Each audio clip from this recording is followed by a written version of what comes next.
Have you ever reached the end of a day, a week, or even a month and felt completely exhausted? But you can't quite pinpoint why? You look back, and there was no single big event, no major crisis, no obvious source of this deep-seated drain. This feeling of quiet depletion is often the result of habits we don't even realize we have. They are the invisible currents pulling us under, the silent thieves of our energy, joy, potential. These are not the loud, dramatic self-sabotages we often focus on. The most dangerous habits are the silent ones, the small, unnoticed drains on our peace, time, power. Today we quietly remove them, one by one. We won't make a grand announcement or a dramatic overhaul. This is a quiet revolution, a personal reclamation of your inner world. Let's start with the energy we share with others. Think of your relationships as gardens. Some are mutual, where both people tend the soil, water the plants, share in the harvest. These connections feel replenishing and alive. But then there are the one-sided relationships. In those gardens, you do all the work, while the other person simply shows up to pick the fruit. Over time, giving without receiving drains your well of energy. Recognize the imbalance. It doesn't need drama or a public declaration. Removal can be as quiet as the habit itself. It begins with a small, intentional step back. Quietly step back from drains. Make room for reciprocity. It's a gentle test of equilibrium. Notice who reaches out, who checks in, who tends the garden with you. Aim for a life of reciprocal connections. Stepping away isn't cold, it's wise. The habit of people-pleasing is one of the most insidious silent drains because it masquerades as kindness. We believe that by saying yes to everything and everyone, we are being good, helpful, likable. But underneath lies fear of disapproval, conflict, not being wanted. Each time you say yes when your mind, body, and soul are screaming no, you are betraying yourself, handing over your time, your energy, your focus. Say no without apology. Your time and priorities are not negotiable. A simple, "Thank you for thinking of me, but I'm not able to commit to that right now," is complete. In our hyper-connected world, the habit of comparison has become a constant, silent hum in the background of our lives. We scroll curated highlight reels and hold them up to our own lives. This act of comparison is a thief. It robs you of your joy in the present moment. You're comparing your behind the scenes to someone else's highlight reel.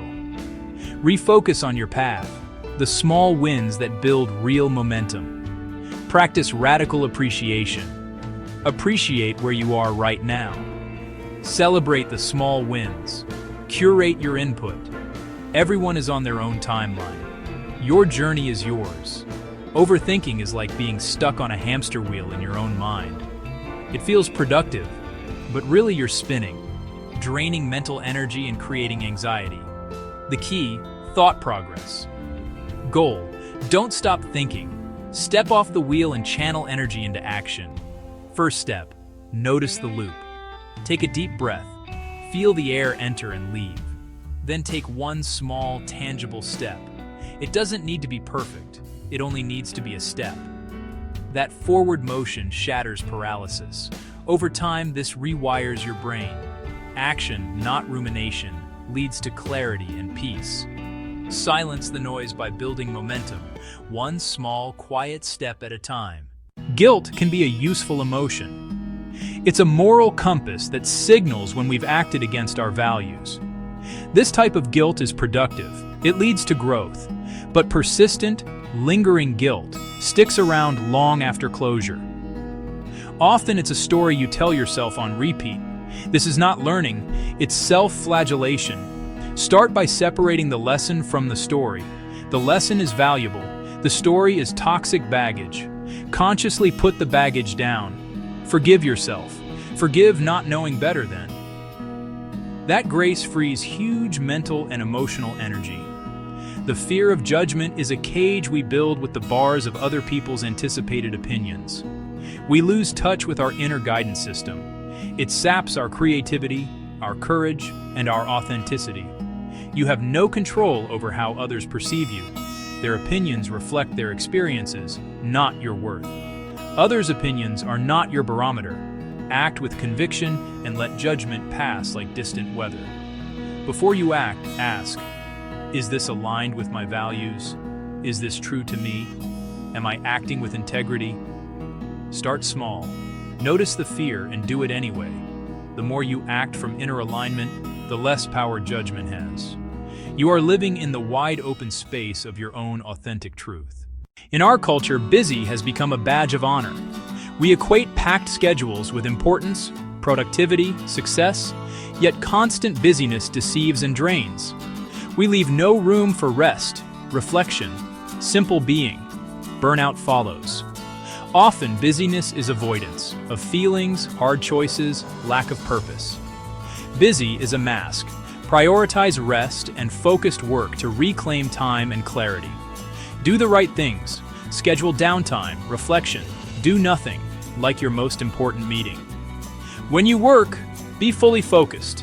When you rest, be fully rested. We are trained to look outside ourselves for approval.